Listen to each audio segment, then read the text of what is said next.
Ari maneh aku naon ujang datang-datang najong panto. Perih pak, perih. Perih kunaon atau ari maneh kacugak lain. Nya pak, kacugak kate ujang.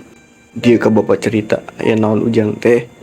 Ujang dipecat, terus cerita ke si Neng pak. Nya sing sabar ari pada melan daya mah milarian di wae ku bapak dibantosan karena rencangan bapak sugar we aya. Lain eta nu nyieun perih mah pak. Ujang ge bisa keneh dengan pagawean.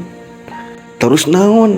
Si Neng apaleun Ujang dipecat, terus Ujang diputuskeun.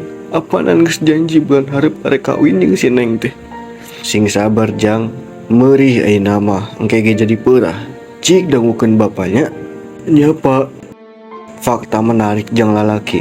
Ari lalaki teh lalakona kudu merek ka awewe. Ari lalaki boga pagawean jeung aya duitan mah moal daek ninggalkeun najan beungeut maneh pas-pasan.